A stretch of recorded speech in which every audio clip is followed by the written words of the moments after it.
Chris here with High Seas Cruising, and welcome to another episode of What Every Cruiser Wants, at least according to them. Alright, so I have 3 new comments for you guys this week. One of them I've never actually heard before, kind of took me a little bit by surprise, but we're going to go ahead and get to that one here in just a little bit. But we're actually going to start off with this one first, because I'm curious to see if anybody else has the same opinion as this particular cruise passenger does. Now look, I understand we all do things just a little bit differently. We all like things not necessarily exactly the same as everybody else. There are some rules that these cruise lines have to follow, particularly when it comes to food safety and food quality issues. But apparently not every passenger agrees with that. And look, I can understand you wanting something a little bit different. I can understand you having a different opinion. But what I can't understand and what I don't really get is when these people write into the cruise lines, it's the way that they write these things. The nastiness, the air of superiority, the honest belief that everybody on the planet wants it exactly how they want it, because they've spoken to everyone and everyone always agrees with them. But let's go ahead and read this and y'all tell me what you think. Can you explain to me and everyone why Carnival makes it impossible for me to get a burger cooked rare or at least medium rare? Can you, John Heald? Your burgers at Guy's are generally cooked while you wait, so why not cooked how most of us actually want to eat it? I asked for a meeting with the top food person on the Vista. He gave me the pathetic and false excuse about it not being allowed. I call BS. That's you getting around the risk of serving food that is not cooked to the point of shoe leather consistency. If I could get one served rare or medium rare at In-N-Out, Griff's, and Whataburger, then why can't we get one at the Vista? This is how everyone eats theirs.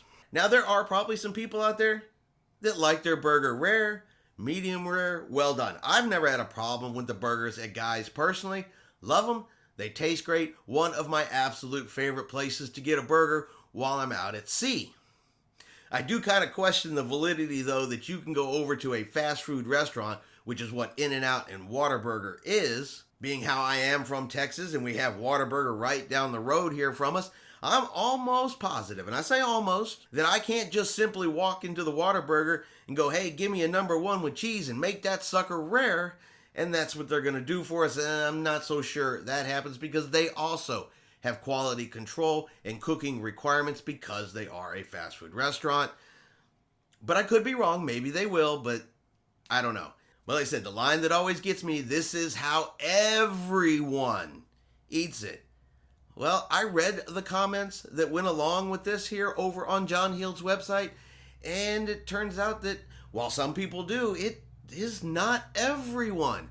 People, you gotta stop writing in that it's everyone. But you guys let me know in the comments, what do y'all think? Do you want Guy's Burgers to start making your burger rare, medium rare, or do you like it just the way it is? All right, and on to our second comment, and this one I think is a little bit of expectations versus reality. What they thought they were going to get on a Carnival cruise ship versus what they actually got on a Carnival cruise ship. Now, there are luxury cruise lines out there. There definitely are.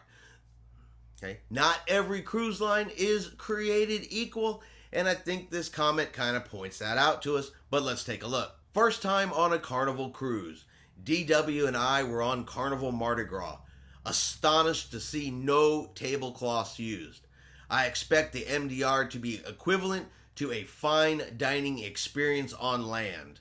No tablecloth is not fine dining. I expect an answer from you, Mr. Heald. I'm not happy.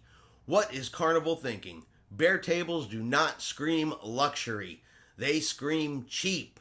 Back to blank cruise lines we go unless this changes. DW and me will not be the only ones not cruising with Carnival. I don't know about y'all, and I eat in the main dining room. I enjoy the food in the main dining room. I enjoy the servers, the atmosphere, everything in the main dining room. But never once while cruising on board a Carnival cruise ship did I consider it a luxury dining experience. And me personally, a tablecloth does not change, one way or another, the taste of my food. Now, while I could see that on formal night, elegant night, tablecloths on the table, to heighten the night being how it is elegant night. But other than that, I personally don't feel that a tablecloth one way or other is going to change my impression of the main dining room on board a Carnival cruise ship. Now, yeah, if I was on a ultra luxury cruise line, I would expect that there's going to be tablecloths on the table. And it's kind of what it sounds like here is that these individuals came from a different cruise line, more likely a luxury style one, since they are looking for that luxury dining experience, hopped over to Carnival, the fun ships, with some of the lowest cruise fares out there, and now are shocked that there's no tablecloths on the table. Not really sure what they expected. But remember, according to them, people will not cruise Carnival cruise lines, and they're going to stop cruising Carnival cruise lines over tablecloths on the tables. But what do you guys think? Are you guys ready to just drop Carnival and walk away over not having a tablecloth on your table? Now, for this particular comment, I want to start off by saying this is in no way, shape, or form aimed at what they're talking about. This does revolve around a tragedy that did occur. We are not talking about the tragedy. I am not downplaying the tragedy in any way, shape, or form, but I do want to talk about why an individual believes that a worldwide corporation needs to change their policy over something that is unrelated to the corporation.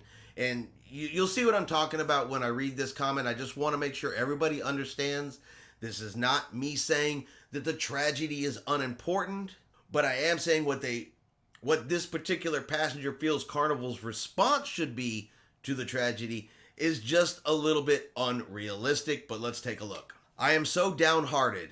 I am so irate. My hometown has been devastated by the killing of 10 innocents. You were supposedly in your own statement taking a vacation this weekend. You showed videos of passengers coming on a ship. You showed a video of some rocket taking off. Did you send any solace and condolences for our community? No, you did not. I have traveled with Carnival for over a decade. My VIP number is, so you can see. I will have to think hard and thinking long if I am going to come back. Other loyal Carnival passengers from Buffalo will be feeling the same. When tragedy happens, at the very least, stop for 24 hours from writing on Facebook. Pause in their honor and in their memory. So again, not saying in any way that what occurred in Buffalo wasn't important, but as a passenger, simply because you have sailed on a cruise line before, can you honestly expect the cruise line to stop doing business, stop posting cruising information, cruising facts, and cruising video to the rest of the world because you're upset and because you are irate? Cruise lines are worldwide corporations. They are sailing all the way around the planet. One, they're probably not going to know every single incident and every single tragedy that happens on this planet. And if they shut down every single time there's a tragedy, there's so much bad stuff that happens in this world, they would never ever do business again. And do you ask every other company and corporation around the planet to shut down over a tragedy? It's a little bit unrealistic to think that a cruise line that does cruising and talks about cruising information should shut down for 24 hours over an incident that had nothing to do with cruising. And even when something bad does happen on cruising, which we never want to happen, but it does happen, they still even talk about that.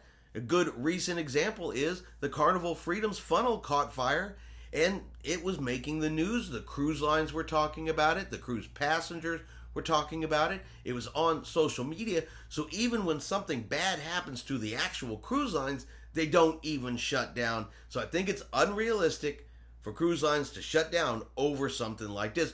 But you guys let me know in the comments below, what do y'all think? Do you think if a tragedy happens anywhere on this planet that the cruise line should stop posting on Facebook for 24 hours because somebody could have been who cruises on that cruise line could have been affected? I mean, is that really good business? And is that really an expectation you should put on a worldwide business? You guys let me know in the comments what you guys think. And that's going to be our video for this week of what every cruiser wants. I hope you guys have enjoyed today's video. If you have, do me a favor, give it a thumbs up. If you haven't done so yet, do me a favor and hit that subscribe button. It is free to do so. Helps our channel grow, and of course, lets you know when any future videos come out. That way you can keep up to date on everything that every cruiser wants. All right, I hope you guys have a great day. And like always, we will see you out on the high seas.